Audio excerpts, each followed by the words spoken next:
Compromissos. Reserva de Bitcoin já está dada, haverá. Acabar com todo esse modelo arcaico de taxação, como a gente falou. Transformação, especialmente do Rio. Espero que a gente consiga fazer pelo menos uma outra cidade do Nordeste em uma cidade... Boa tarde, né? E aí, passou bem ali com os jornalistas todos? Estou ficando acostumado agora, coletiva de... Ih, vamos outro? Pega. Oi. É uma novidade para mim, tudo isso, mas vem sendo muito legal, porque... sei lá, quando você não deve nada, por exemplo, está tendo agora uma briga aí, porque o Flávio Bolsonaro apareceu filiado ao nosso partido. Conta pra gente, né? Tá Conta a fofoca do dia. A gente quer saber. E aí tava uma coletiva, assim, abarrotada, de Globo a Record, todo mundo. E ele apareceu hoje de manhã filiado, e aí apareceu dizendo para a imprensa, não vou conseguir registrar minha candidatura. E aí gravou um vídeo, o sistema não quer deixar que eu seja candidato. A gente, o que aconteceu? Aparentemente eventualmente alguém da campanha dele, vocês são pessoas tech em geral, então vocês vão ganhar um pouco o que aconteceu. Alguém pegou o e-mail do Flávio, oficial do Senado, e cadastrou ele no nosso sistema de filiação. Inclusive fazer um cadastro pago, para pagar R$4.000 para se filiar. Naturalmente, essa pessoa não pagou nada, cadastrou e não pagou, mas o e-mail oficial do Senado do Flávio, isso coisa de 10 dias atrás, recebeu. Nós mandamos os e-mails de confirmação, foram 8 e-mails de confirmação para a pessoa terminar o cadastro, e eles abriram desses 8, acho que 5, e 2 clicaram em links. Um link confirme a filiação. Então, a equipe do Flávio, com o e-mail oficial do Flávio, de fato abriu os e-mails, teve acesso aos e-mails dessa filiação esquisitíssima, e inclusive clicou em links. Um dos links também era para baixar o nosso aplicativo. Fez isso 2 vezes. Ok. Depois de vários dias eles não pagaram a filiação, mas você tem a opção de fazer a filiação paga ou a filiação gratuita, e quando você não efetua o pagamento, você apenas tem acesso ao sistema como filiado. Ontem, portanto, passa o prazo, nós automaticamente, nosso sistema conversa automaticamente com o TSE, enviamos os dados para filiar o Flávio no TSE, o TSE devolve com os dados dele, e aí não conferia os dados do CPF. Aí o nosso sistema responde ao TSE, olha, não proceda com a filiação porque os dados não estão batendo. Só que aí o sistema do TSE não estava funcionando. Nós temos como provar, a gente tem os logs lá, os acessos, tem as respostas todas. Aí foi feita a filiação, e aí no dia seguinte, no caso hoje, ele aparece filiado de fato no nosso sistema, e no sistema do TSE. Só que a resposta dele não foi, olha, alguém maliciosamente fez isso, que absurdo, não. Olha, o sistema está contra mim, o sistema não quer que eu queira ser candidato, e por isso o povo tem que ir às ruas no domingo no meu ato de lançamento de candidatura. Aí eu já saí desafiando o Flávio, por favor, venha a público, e eu estava explicando para os jornalistas, e explique por que diabos sua equipe abriu o e-mail e clicou no link. Sua equipe abriu o e-mail e clicou no link. Por que você aguardou todo esse período? Aliás, ele é o último dos candidatos a efetivar a candidatura. Até agora não foi feito isso. A minha já está, a do Caiado já está, a dos demais já está. Por que ele não está efetivando no sistema do TSE a candidatura dele? E aí vem com essa história, se colocando como vítima, dizendo que o sistema está atuando contra ele. Eu solicitei toda a imprensa fazer uma acariação junto ao Flávio Bolsonaro. Vou fazer uma acariação. Você vem ao público na TV, eu venho também. Eu trago todos os dados, já disponibilizei para a imprensa, para o TSE, para a Polícia Federal, para quem quiser. E solicitei que ele também abra o e-mail dele. E quem logou lá no e-mail dele, até agora não houve resposta do senhor Flávio Bolsonaro. Estou curiosíssimo. Curiosíssimo. Muito bom. Bom, obrigada por ter esclarecido aqui, porque a fofoca do dia é essa, né? Mas vamos lá, vamos falar de blockchain. Queria te agradecer aqui. Sei que está uma correria, né? Essa campanha, mas a gente quer escutar muito sobre... A gente tem 5 perguntinhas, depois a gente abre aqui para a turma toda. E a gente quer te agradecer por ter vindo. Foi o único que falou ainda, né, sobre reserva de Bitcoin. E vamos falar? Bora. Não é melhor trocar? Vamos trocar. É melhor. O que eu fiz aqui? A gente tem uma comunidade, né? Hoje somos 25 milhões de pessoas em cripto no Brasil. E eu abri para perguntas. Eu falei, gente, o que vocês querem perguntar para ele? Vamos separar aqui. E separei as 5 principais. A primeira pergunta que vem é tributação. O que você pensa sobre tributar cripto, stablecoins? O que você pensa sobre isso? Além da taxa também de entrada, que tentaram colocar a gente o IOF de 3,5%, e fora nisso, também tributar os ganhos. Então, acho que hoje um dos maiores dores que a gente tem aqui, preocupações que a gente tem, é sobre a tributação, né, sobre as criptos, stablecoins, e a gente quer te escutar sobre isso. O que você vai fazer? O que você vai assumir de compromisso aqui com a gente também? Maravilhoso. Poxa. Toma esse. Toma esse. O sistema não quer deixar eu falar. O sistema não quer que eu fale. Primeiro, qualquer tipo de regulamentação tem que partir de uma premissa que o Bitcoin e as cripto em geral, eles fazem parte de uma nova lógica, que não tem nem vamos colocar, o fito de ser algo dentro do sistema. Ela foi construída dessa maneira e as pessoas sempre encontrarão uma maneira de transacionar, de fazer sua reserva de valor com o Bitcoin, independente disso. A questão toda é se o Estado será amigável ou não na forma como ele vai tratar os usuários. Essa é a questão, porque ter acesso à criptomoeda, ter acesso ao tentar fazer sua poupança com base nisso, tentar transacionar, vai ocorrer de qualquer forma, as pessoas darão um jeito. E isso os estados de diferentes regimes vão ter que lidar. Nigéria está lidando de um jeito, a China está lidando de outro, os Estados Unidos de outro, o Brasil de outro. A questão toda é se nós seremos amigáveis com a reserva de valor favorita das novas gerações, e a reserva de valor favorita das pessoas que vão trabalhar com tecnologia e dos futuros grandes criadores de riqueza do mundo, ou se nós seremos arcaicos. E o Brasil já escolheu o caminho, obviamente que é o caminho arcaico, porque a gente sempre gosta de errar. Então a ideia de ter o IOF, a ideia de ficar tributando todos os ganhos, eu acho ela uma ideia ranzinza, e é uma ideia que pensa sempre na concentração de poder e poder regulatório através dos mesmos agentes, através do lobby dos grandes bancos, e não em ouvir a comunidade daquele setor que acabou gerando um setor vivo e próspero que já existe no Brasil. Existe um ecossistema no Brasil. Ao não ouvir o ecossistema e ao trabalhar com a mesma lógica e com a categoria de um sistema que é mais, não arcaico, mas é mais tradicional, novamente eles não entendem e eles afastam. E não entendem a potencialidade que existe em você, não ter IOF, 2, eu acho que se você quiser discutir a regularização, é uma tributação mínima para o saque. Para mim é inadmissível. Isso não existe. Não existe. Pagar para entrar ali, que exato, é isso? não existe.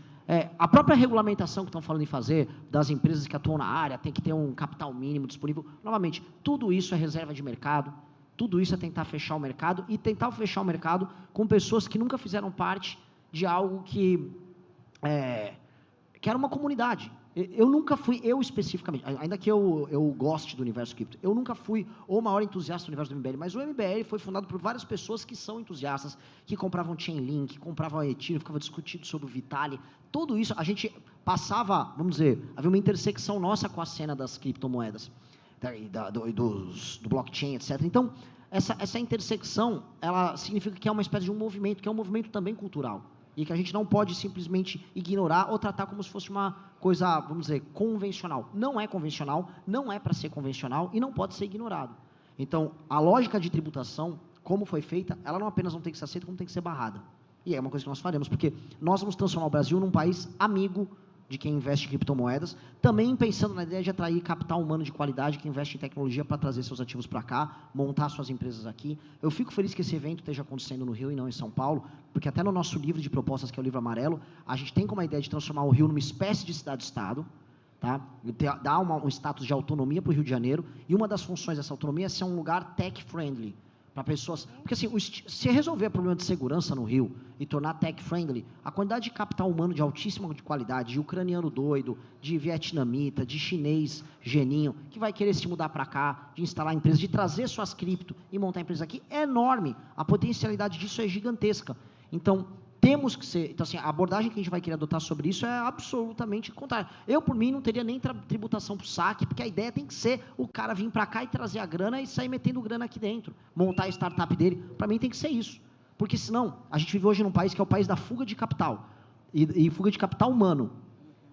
Eu tenho que inverter o jogo. Não apenas eu tenho que evitar que os brasileiros talentosos saiam, como eu tenho que fazer com que gringos talentosos venham para cá. Eu tenho que atrair essas pessoas. A gente não vai se adequar ao novo mundo que vem aí, simplesmente afastando as pessoas. E hoje a gente está afastando, inclusive, os brasileiros.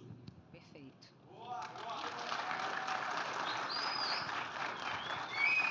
Compromisso com a gente aqui, hein? Mas se eu falasse diferente, meu irmão me bateria. Tá? Já seria assim, eu já tomaria porrada do meu irmão. Então vamos lá, vamos para a segunda.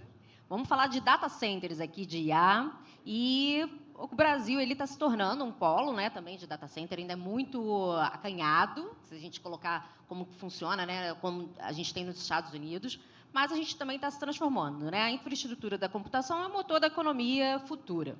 E a pergunta aqui para você, né? Grandes empresas como a Amazon, Microsoft, estão investindo bilhões aqui dentro também. E a gente quer entender qual a sua posição para esses investimentos massivos. Também a gente quer entender que com você o governo vai garantir segurança energética e regulatória para atrair esses data centers, ou vamos continuar burocratizando ali o processo tecnológico? Naturalmente, o governo, hoje, a forma como a gente trabalha no Brasil, ela é burocratizante. E o Brasil é um país com um potencial energético limpo e não tão limpo, colossal. E no mundo que vai precisar cada vez mais de data center, isso é uma daquelas chances que o destino nos dá. É muito parecido com a questão das terras raras. Há toda uma nova industrialização baseada em terras raras, aí o destino, Deus, chamem do que quiser, nos deu 20 a 23% das reservas mundiais de terras raras. E isso pode nos permitir fazer a infraestrutura dessa nova indústria global, que os Estados Unidos será altamente dependente, isso se ele quiser competir com a China. Hoje a China tem 90% do processamento. Ao mesmo tempo, por mais que seja incipiente o desenvolvimento de inteligências artificiais no Brasil, veja só como o destino, Deus, foi sendo maravilhoso conosco. A capacidade potencial que nós temos em termos de energia, especialmente energia limpa, nos permite fazer a infraestrutura disso. A gente viu agora a Casa dos Ventos, no Ceará, e a estrutura toda conexa que tem, porque eles trouxeram data centers ligados ao TikTok. Tem uma questão logística de cabos de fibra ótica que conectam os Estados Unidos para cá, para você fazer conexões com o resto do mundo. Ou seja, o Brasil está bem posicionado nisso. O Brasil tem potencialmente energia hidrelétrica, energia nuclear, por mais que seja um pouco mais cara, tem a termoelétrica, tem gás, tem a incidência de sol gigantesca.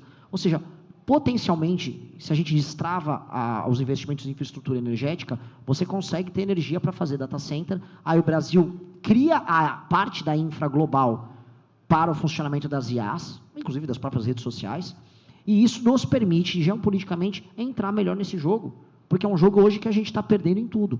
Então, a questão do data center é uma questão que ela é meio chateante, desesperadora. Eu estava acompanhando o caso, não sei se vocês acompanharam ali do data center ligado ao TikTok, da turma do Casa dos Ventos, no Ceará, que o PSOL começou a combater eles, dizendo que ia acabar a água dos índios, ali na região, e era uma discussão absolutamente infantilizada. E aí, depois de enfrentar o PSOL, numa discussão completamente infantilizada sobre instalação... Vamos lá, Ceará é um lugar, salvo engano, pelo menos era, que tem mais gente no Bolsa Família do que gente de empregos formais. Aí instala-se um sistema de data center, um negócio que conecta ao que é o de mais novo, as últimas tecnologias globais, o estado do Ceará. Aí vem o PSOL, não, mas e os índios? A água, tem nada a ver, a água não vai afetar em nada os índios. A própria empresa avisou, não, a gente vai fazer uma infra de fornecimento de água para os índios, pode ficar tudo tranquilo ali. E aí ficaram naquelas discussões inúteis. Logo em seguida, outro problema, o Comando Vermelho começou a tomar todo o entorno do Porto de Pecém, que afeta o funcionamento deles também. Então, existem problemas que afetam, vamos dizer, o funcionamento de qualquer indústria ligada à tecnologia no Brasil, que são problemas muito brasileiros, né? Que é certos partidos políticos cafetinando minorias para fazer uso disso para sabotar a atividade econômica, mesmo a atividade econômica de ponta. E, do outro lado, banditismo puro e simples. Então, vai desde a gente fornecer uma infraestrutura, e para ter a infraestrutura você vai ter que ter juros baixos, corte de gasto do governo para poder aumentar o espaço de investimento, somado à segurança jurídica, e do outro você vai ter que ter combate a banditismo puro e simples, porque é um país que hoje está realmente largado às traças. Então, o Nordeste, e isso tem muito a ver com o nosso plano de governo, o Nordeste, a gente até tinha comentado, ele pode ser uma espécie de Arábia Saudita, nesse sentido da energia renovável. O Nordeste tem a incidência de sol, tem a incidência de vento. Você acredita que Natal tem ali, né, Rio Grande do Norte, tem hoje uma das energias mais caras? Para mim é inadmissível. Até falo... E o Pará, que tem a energia provavelmente mais cara do Brasil, e que tem um potencial hidrelétrico colossal. E também tem o sol. O norte do Pará, assim como a parte do Amapá, também pode ter energia solar. Ali o vento, né? No Rio Grande do Norte hoje é uma das mais caras que tem. Inadmissível. E quando a gente olha também, vamos voltar aqui para data center. Caramba, Estados Unidos, mais de 3.000 data centers. Quando a gente olha aqui Brasil, não tem nem 200, né? É inadmissível. A gente tem muita oportunidade. E eu queria até que você falasse um pouquinho mais sobre energia aqui. Porque o que acontece? O que você acha que acontece aqui no Brasil? É uma mistura de lobby, não sei se vocês acompanharam o último leilão que teve, que foi um leilão para termoelétrica, não se discutiu bateria, ou seja, a gente está produzindo energia solar e nós não estamos discutindo os parques de baterias que podem ser instalados perto dos centros urbanos. O Brasil tem que saber se quer ou não quer comprar a história muito boa da energia renovável, que nos beneficia diretamente. E a real é que a gente tem lobbies setoriais específicos. Depois da privatização da Eletrobras, o que a gente viu foi o crescimento do lobby do Centrão com termoelétricas, e não que eu acho que tenha que chutar a termoelétrica de maneira alguma, só que você não pode, do nada, começar a direcionar os investimentos apenas para um determinado setor. Por que a gente está limitando, por exemplo, o tamanho das barragens para as hidrelétricas? A gente tem que voltar a ter hidrelétrica, uma energia limpa. Tem que voltar e, assim, é limpa, e o mundo tem que ver a gente produzir essa energia limpa. Por que a gente não amplia a nossa capacidade de exploração da energia eólica e da energia solar?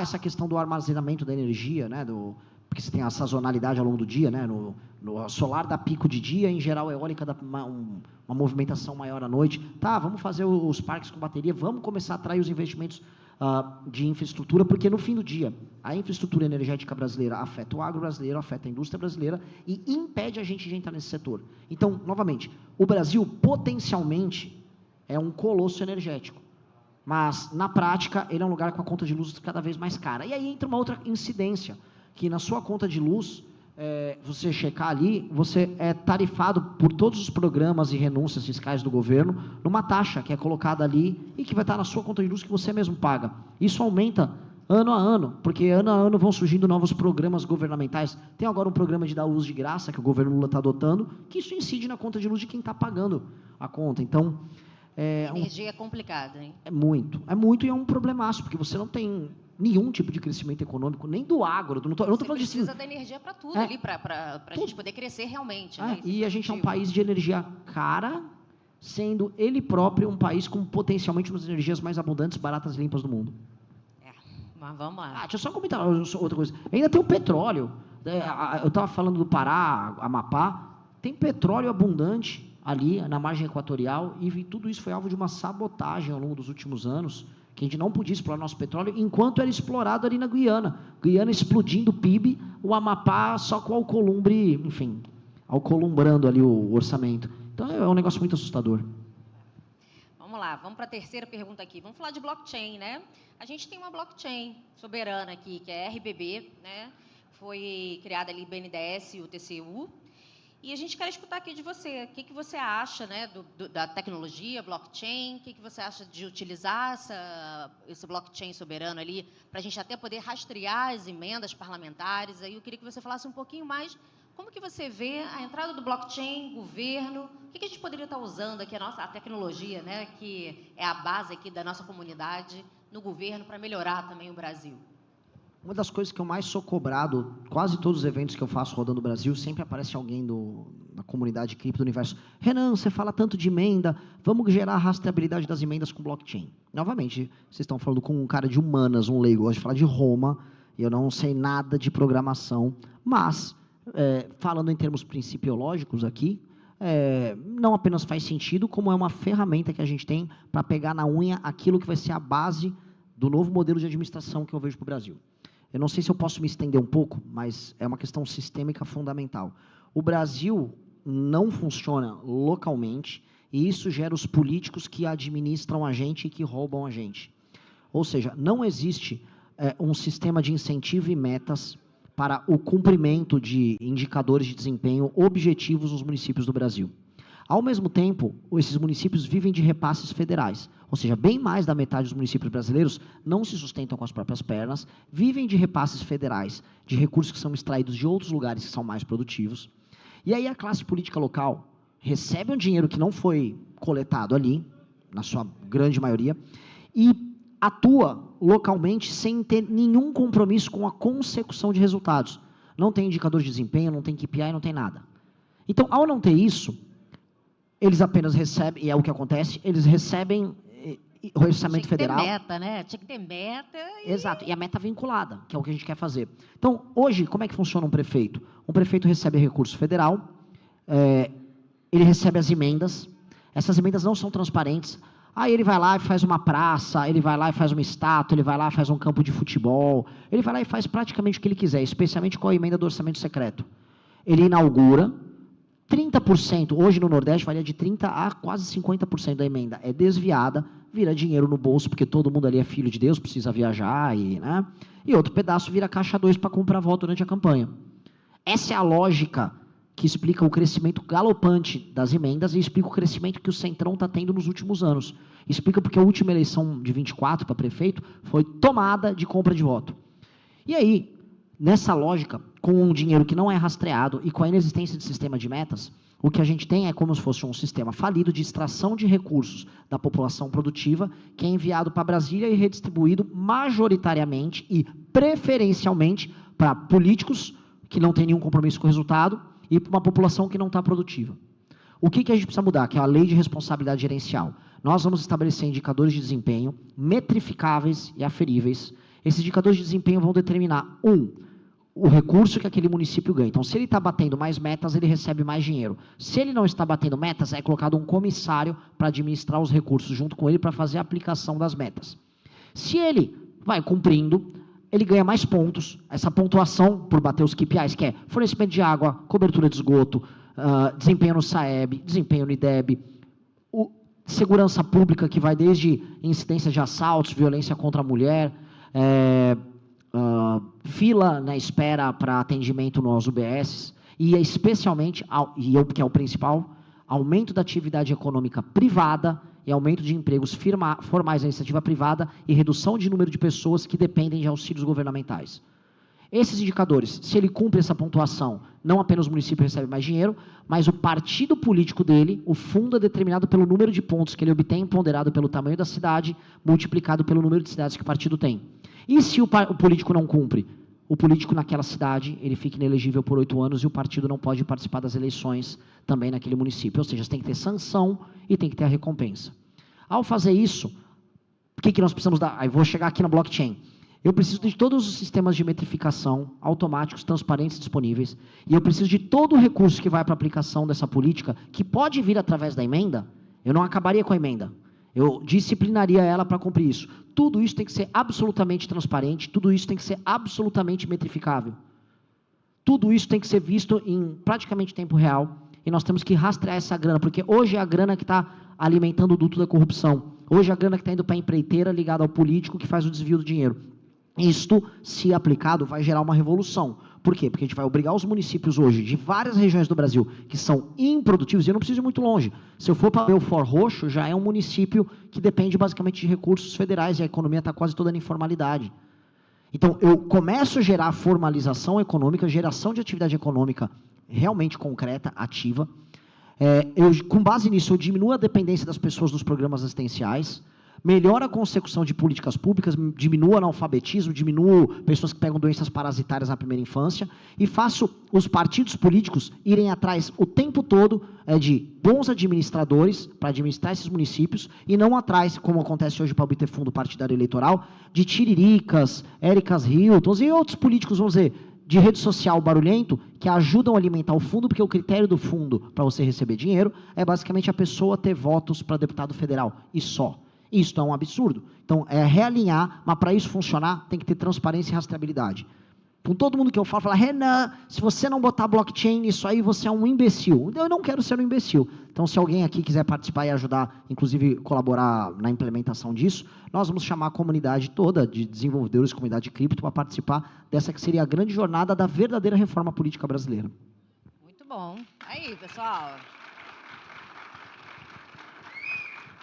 A gente precisa ter mais pessoas técnicas na política, é isso que eu bato muito, porque não é inadmissível ali, a gente não dá para ter palhaços ali administrando, criando leis, realmente é inadmissível. Vamos lá, vamos para a quarta pergunta, está chegando aqui já no final, gente, mas eu vou abrir para vocês também, hein?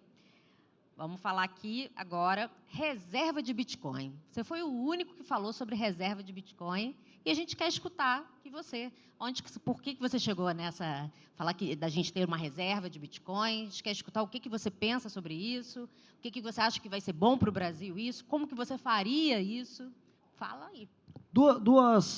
Dois pontos são fundamentais. Um, porque há uma crença no nosso grupo político de que esse será um ativo, que será uma reserva confiável num mundo cada vez mais em crise.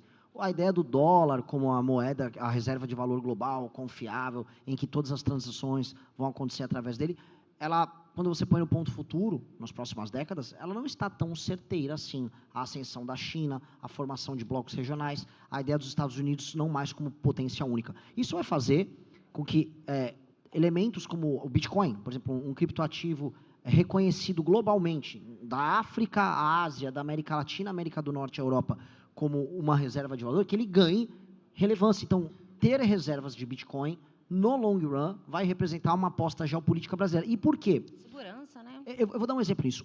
Geopoliticamente falando, o nosso projeto aposta nesse mundo que eu descrevi aqui. Então, se eu estou apostando que geopoliticamente o Brasil tem que investir na sua agenda de política externa, num mundo que vai ser multipolar, na formação de alianças regionais, no entendimento que o mundo vai viver uma guerra nova, pode ser uma guerra quente entre China e Estados Unidos. Ora, se eu vou realinhar o comércio global e a diplomacia brasileira para isso, por que eu não vou realinhar também as reservas baseadas nisso?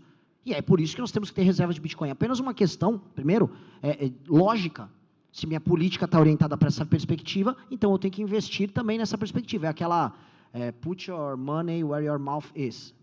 É óbvio. E do segundo ponto, eu faço uma sinalização que o Brasil é amigo da comunidade cripto, não só aqui, mas no mundo. Nós somos uma nação crypto-friendly, venham para cá, tragam seus ativos, abram suas empresas, vamos montar uma legislação. Eu tenho até um vídeo sobre startups aqui, em o universo do Venture Capital, que é muito interessante. Abram suas empresas aqui. Nós temos que trazer, o Brasil tem que ser aquela fronteira que no final do século XIX, começo do século XX, nossos avós e bisavós vieram. As pessoas vieram para cá para construir, para crescer. Era um país que recebia imigrantes e recebia talentos.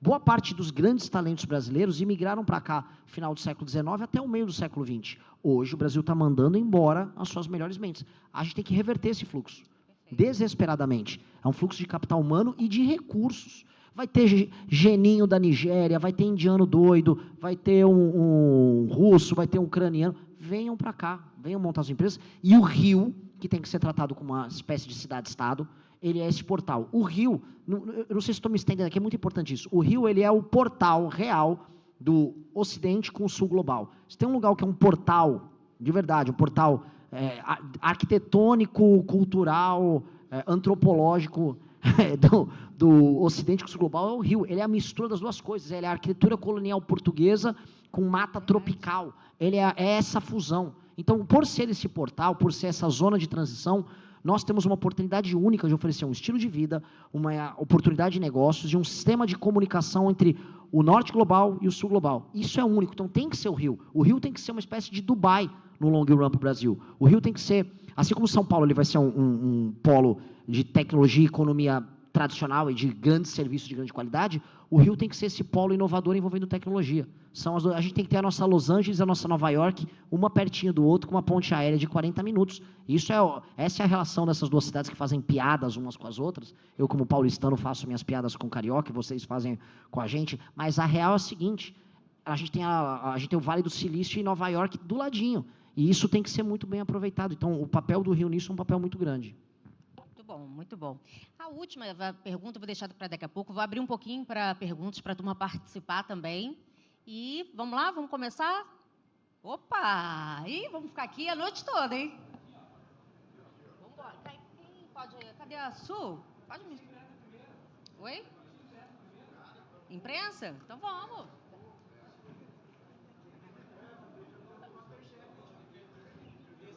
Opa! A imprensa Oi. Oi? Oi. Renan, boa noite. Meu nome é Gustavo Bertolucci, eu sou jornalista do portal Livecoins, eu sou do mercado cripto e a gente está aqui enquanto comunidade cobrindo o evento e fica muito feliz aí com a sua presença, porque ao longo dos últimos anos poucos candidatos a presidentes falaram do tema Bitcoin, né? E a gente queria perguntar aí para você especificamente, o Bitcoin, ele em El Salvador mudou toda a dinâmica do país, levou lá empresas, né, globais hoje já procuram, e você acha que o Brasil pode ser muito mais do que El Salvador se tornou com a adoção de Bitcoin? O Bitcoin poderia ser também adotado ao mesmo tempo aí que você fala também de bomba atômica e outros temas. Como você vê isso? Seria muito importante a gente entender essa adoção de Bitcoin nesse momento em que você cita, inclusive, potenciais guerras. Tá? Muito obrigado. Olha, eu não vou entrar muito na questão do Bitcoin em questões bélicas, porque eu acho que não estou tão à frente do tempo assim para te dar uma opinião precisa e segura. Dito isso, até eu expus aqui, a ideia do Brasil ser uma nação crypto-friendly é muito inspirada no que El Salvador fez. Inclusive o Bukele já era crypto-friendly antes de ser matador de bandido, né? Ele começou com isso, ele sempre foi um cara... Aliás, o Bukele não era sequer um cara visto como alguém de direita, ele era um cara visto como alguém moderno. E, entretanto, houve o enfrentamento ao crime organizado e houve a posteriori, né, começou a se pagar, vamos colocar aqui, o investimento que ele fez em se tornar uma nação amiga da comunidade cripto. Muita gente de tecnologia foi para lá, muita empresa tech está se instalando lá, e isso está valendo muito a pena, porque as empresas foram e o capital humano foi também, e os recursos acabam indo. Foi um investimento de imagem, foi muito inteligente, porque ele pegou uma nação muito pequena, e essa é uma das nações hoje mais comentadas no mundo. Isso permitiu, e até tem um elemento muito legal, eu não sei se isso envolve em algum grau blockchain ou cripto, aí escapa do meu domínio, mas o sistema de saúde, que é centralizado em El Salvador, tem agora um aplicativo e ele foi todo amarrado digitalmente, que é uma das coisas mais brilhantes, tá? E inclusive uma parte dele está no nosso plano de governo para a modernização do SUS, a parte principalmente que envolve o uso de IA, com prontuário único para você poder antever determinadas doenças que as pessoas vão ter. Integrado, padrões. Né? Nossa, é sensacional. Fantástico. A logística dos estoques, o uso do material humano de médicos. Então, o que ele fez foi muito legal. E o Brasil, até para a questão de dimensões e economia, o Brasil tem um potencial para ser a grande nação, das grandes nações do mundo, a grande nação crypto-friendly. Então, isso é uma coisa que, assim, nós conseguimos fazer. Se no universo da IA a gente está muito para trás, por diversas razões, acho que na questão das cripto a gente pode dar um salto. E basta a gente fazer, inclusive, o que outras nações grandes não estão fazendo, que a Europa não faz. Então, eu estou muito animado com isso. O mercado financeiro aqui, né, a gente é muito acima da média, né, do resto do mundo, quando você olha nossos sistemas financeiros também. Né? Então, a gente tem tudo para dar muito certo. Sim, a experiência do Nubank, a experiência das fintech, o problema é que a gente se sabota muito. A gente se sabota muito e a gente permite que grandes grupos oligopolistas, eles controlem o surgimento de novos mercados. Isso sempre acontece. Eu me lembro, aqui falando da minha experiência política, quando eu vi pela primeira vez, lá por 2019, 2021, os caras do Centrão começando a falar desse negócio de Bitcoin, falando do jeito... E assim, como é que a gente entra nisso aí? Então, é sempre isso, entram eles, aí depois tem os bancões, aí depois tem as regulações sem conversar com a comunidade. Isso é típico que aconteceu com outros setores também. E tudo isso acaba demandando depois uma briga. As fintechs tiveram uma disputa no Congresso Nacional contra os grandes bancos. No final, houve uma disputa. Nos anos 80, né, eu acompanhei isso porque seria minha tese de conclusão de curso na faculdade. As factorings, que no fundo são bancos comerciais sem potencial de alavancagem, elas tiveram a briga com os bancos também. E os bancos obrigaram as factorings a ficarem apenas como trocadores de título em atividade comercial. Eu acho que as factorings poderiam ter se tornado bancos comerciais, igual acontece nos Estados Unidos, que existe um monte de banco comercial voltado apenas para emprestar dinheiro para negócio, especialmente pequena indústria. Eu mesmo trabalhei com recuperação de indústria, lidava com as factories e sabia do potencial. E se isso fosse bem explorado, a taxa de juros deles poderia diminuir, a disponibilidade de crédito aumentar. Só que naquela época, já nos anos 80, elas foram também sabotadas pelo sistema bancário oficial.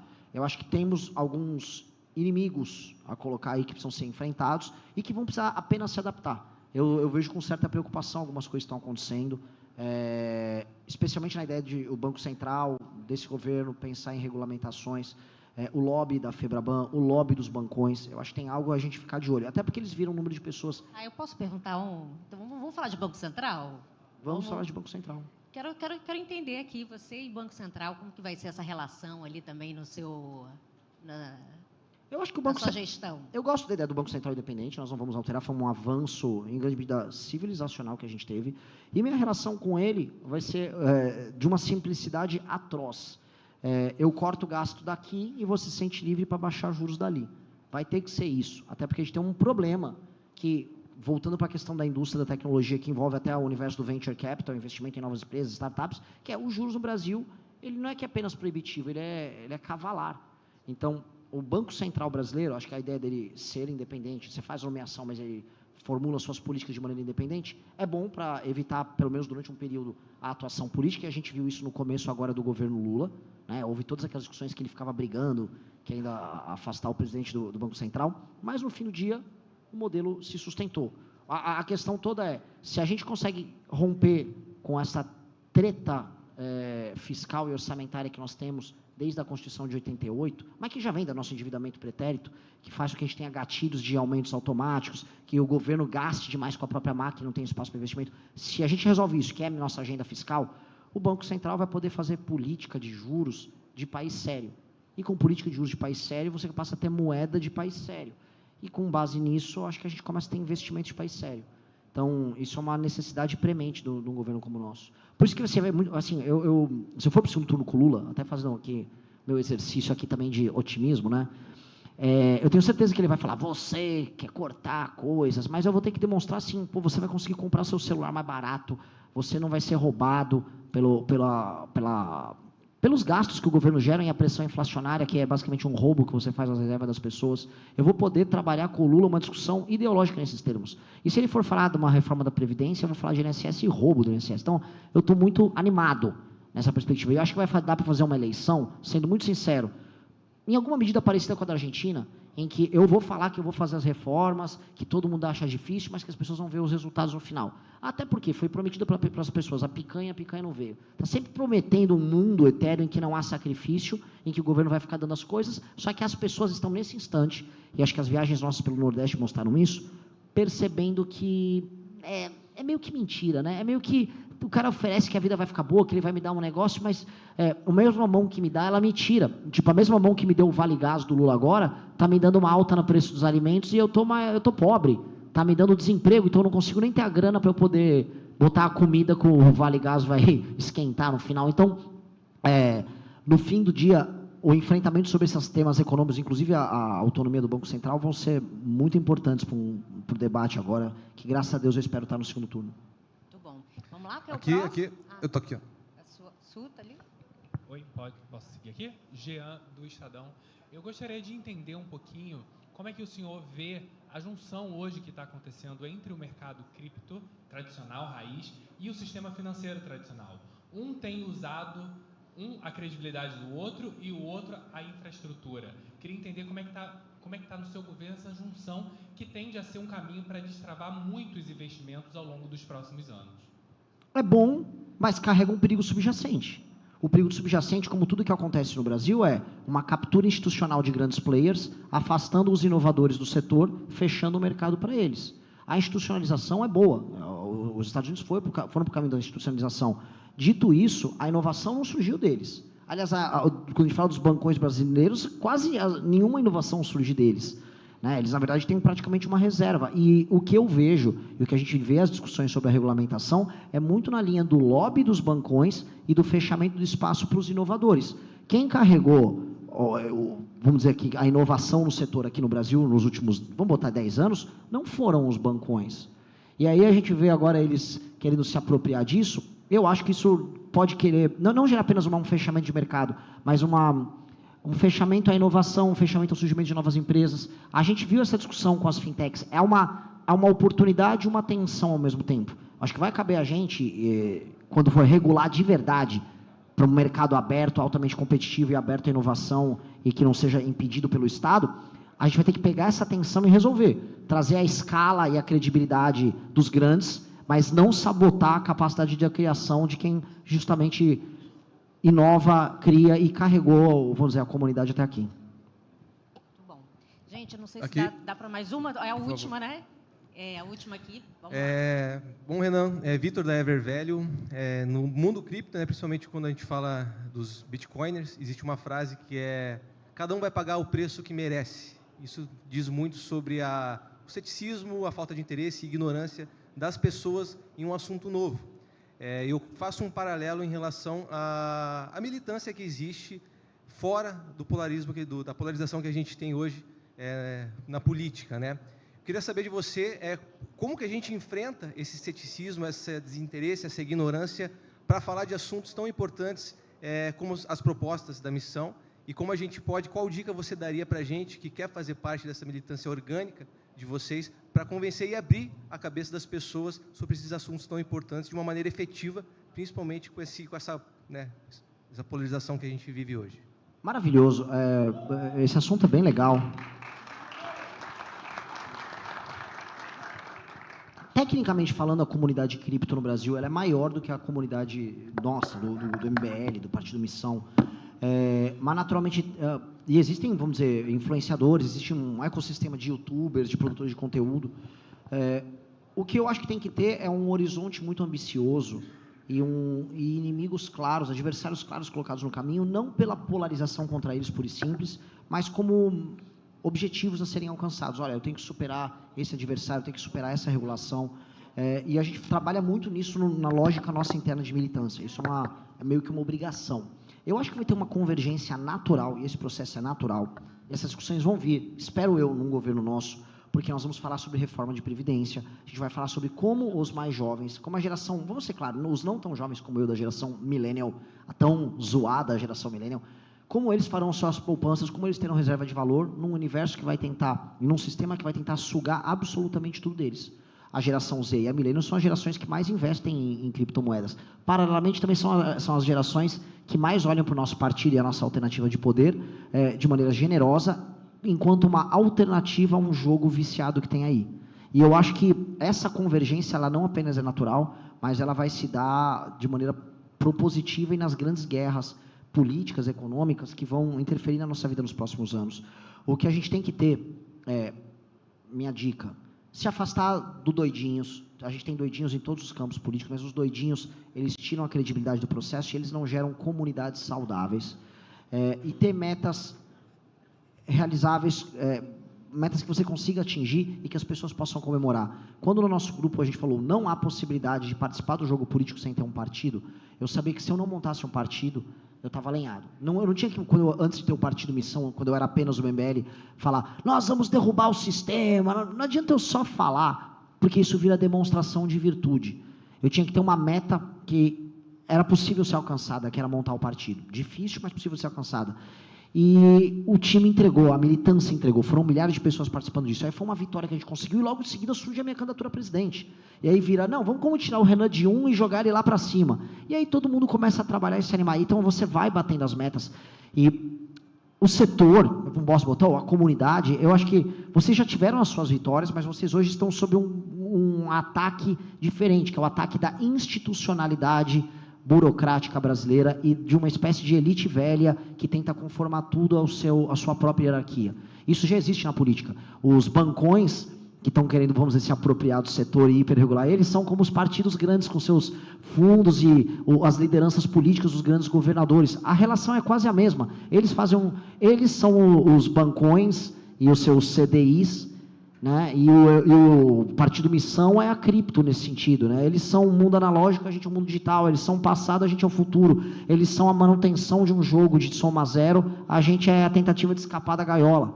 Então, a analogia cabe, a convergência existe, e a dica que eu dou é tentar sempre ser sério institucional sem perder o espírito rebelde. Sério institucional, para não ter a molecagem, para não ser jogado na vala comum, basta ver que há uma armadilha que eu chamo a armadilha do janjismo.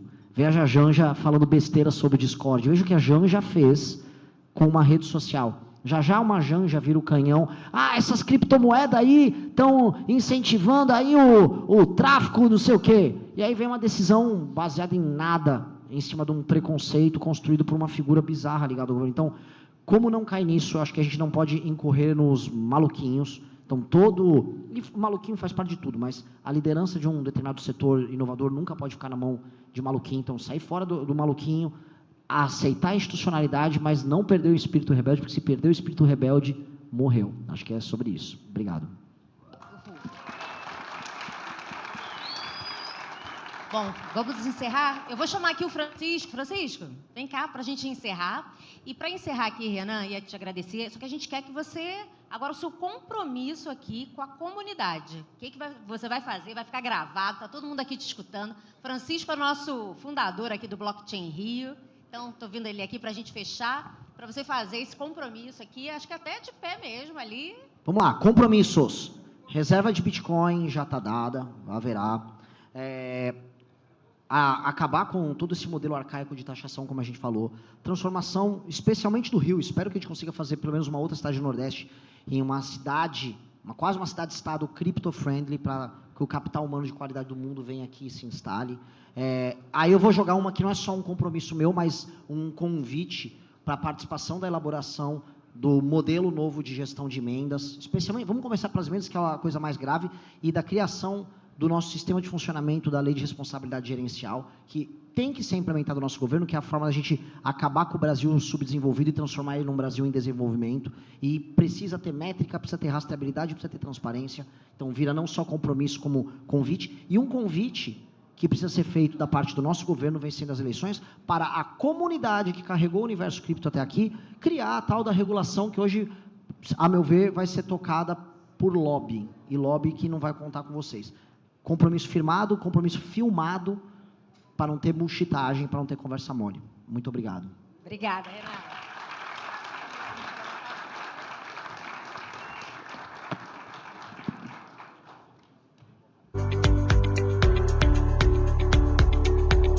Gostou? Então se inscreva no canal, deixe o like, comente e compartilhe.